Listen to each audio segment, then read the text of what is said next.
안녕하십니까, 박사호입니다. 알리바바 그룹의 단체 결혼식 장면입니다.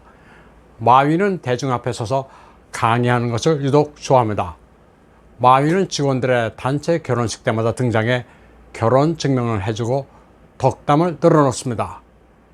직장에서 일과 개인 생활은 따로 떨어진 게 아니라면서 사랑과 일은 인생에서 가장 중요하다는 지그문트 프로이트의 명언까지 이야기합니다. 지금까지 마윈의 이 같은 강연을 들은 알리바바 직원의 수는 6,600명에 육박합니다. 주로 알리바바의 날인 5월 10일을 잡아서 이 행사를 엽니다. 그가 강조하는 원칙이 두 개 있습니다. 일에 있어서는 996의 원칙을 지키라고 말합니다. 이 996이라는 것은 매일 아침 9시에 출근해 밤 9시에 퇴근하는 직장 생활을 일주일에 6일 하라는 겁니다. 업무 몰입과 회사에 대한 충성을 굉장히 강조합니다. 그러면서 100년 가약을 맺으면 결혼 생활도 열심히 하라는 주문도 합니다. 마윈은 결혼 생활의 원칙으로 669를 이야기합니다. 굉장히 엉뚱하고 다소 외설적인 구호입니다. 일주일에 6일 동안 6번 관계를 가지라는 겁니다. 9는 길다, 오래 간다의 지우의 의미입니다. 996과 669를 병행하라는 마윈의 성격은 괴짜 같으면서도 외설적입니다. 알리바바 마윈의 이야기를 들으면 대철학자며 경영의 구루입니다. 그는 기업가연하면서 KPI, 핵심 성과 지표도 거론합니다. 기업처럼 결혼 생활에도 제품을 만들어내야 하는데 그게 자녀라고 이야기합니다. 결혼은 돈을 모아 집을 사고 차를 사기 위한 게 아니라 아이를 갖기 위한 거라고도 이야기합니다. 또 과정도 중요하다고 말합니다. 결혼도 일종의 경영으로 처음부터 행복하지는 않다. 다 만들어가는 과정이라고도 강조합니다. 못생긴 사람은 보면 볼수록 봐줄만 하다. 결혼도 마찬가지라고 말합니다. 마윈은 아주 달변갑니다. 알리바바 그룹 내에서는 카리스마가 대단해 거의 종교단체 교주급입니다.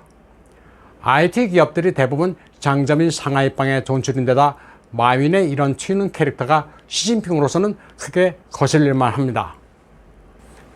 그런데 알리바바에서 성추문이 발생했습니다. 알리바바 직원 식당에서 한 여직원이 전단을 돌리면서 피해를 호소했습니다. 상사가 고객 접대 자리에 동참하라고 요구한 뒤 술을 먹이고 성폭행을 했다고 폭로했습니다. 알리바바 측은 이 여성의 호소를 모른 채 하다 일이 커지고 이 영상이 중국 내에서 대규모로 확산되자 수습에 나섰습니다. 알리바바는 해당 상사를 해고했습니다. 공안도 조사에 나서면서 알리바바는 위기에 처했습니다. 인민일보를 비롯한 관영 매체들도 알리바바를 맹공격하고 있습니다. 인민일보 산하의 매체 탈랑칭예는 알리바바에서 여직원이 성추행당한 사건을 대대적으로 보도했습니다. 이 매체는 알리바바 직원 식당에서 여직원이 전단지까지 돌리며 도와달라고 호소했는데도 무시당했다면서 알리바바는 위부터 아래까지 냉혈한이라고 비판했습니다. 그리고 이 여직원의 주장이 확실한 것으로 판명나면 이는 알리바바가 아니라 40인의 도적이라고 말했습니다. 또 네티즌들은 웨이보에서 사태 전개를 다 보고 있다. 알리바바는 권력과 자본을 바구니 안에 담으려 하고 있다. 덩치가 크다고 무너지지 않을 것이라고 망상을 하지 말라고까지 했습니다. 무시무시한 경고입니다. 거대 기업인이 붕괴되지 않을 것이라고 착각하지 말라는 겁니다.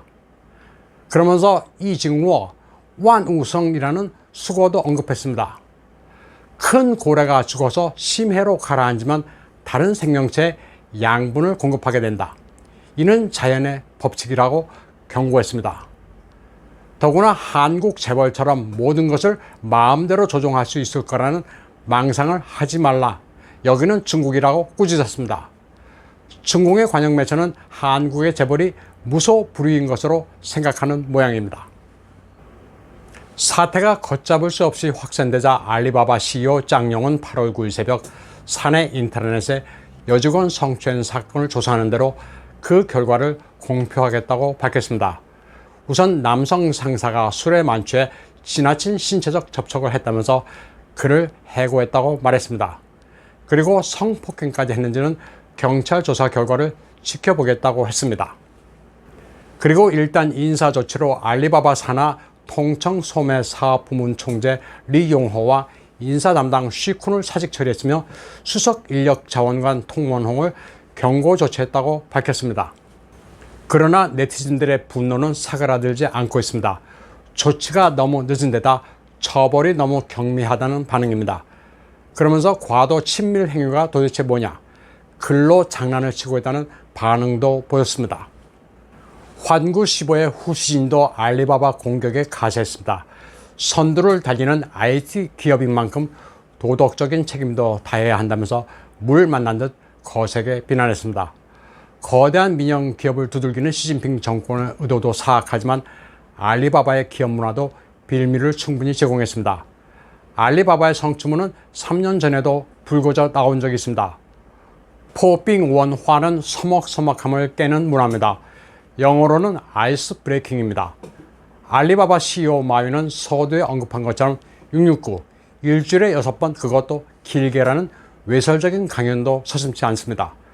그만큼 알리바바의 기업 문화는 성추문이 쉽게 발생할 수 있습니다.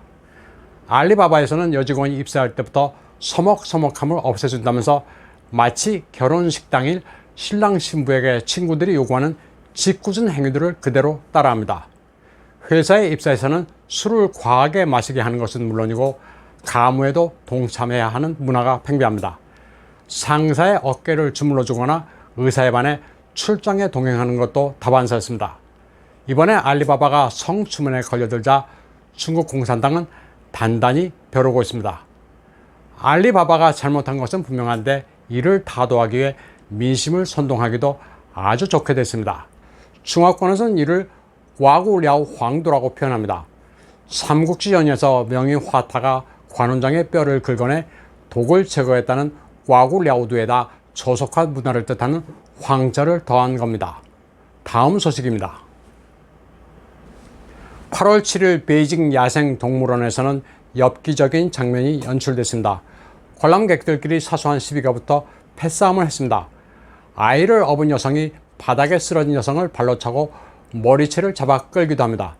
그러자 반대편의 남성은 아이 업은 여성에게 험하게 발길질을 합니다. 그런데 인간들의 패싸움을 동물들이 구경을 하는 진풍경이 벌어졌습니다.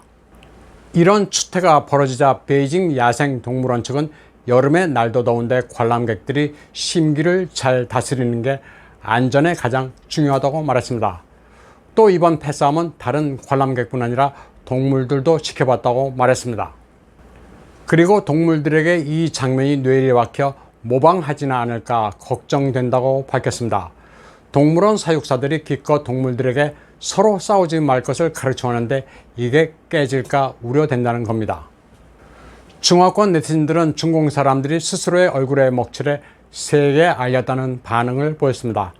그리고 인간이 동물의 세계를 연출한 기이하고도 포복절도할 뉴스라고들 말했습니다. 오늘 방송은 여기까지 하겠습니다. 시청해주신 여러분 감사합니다.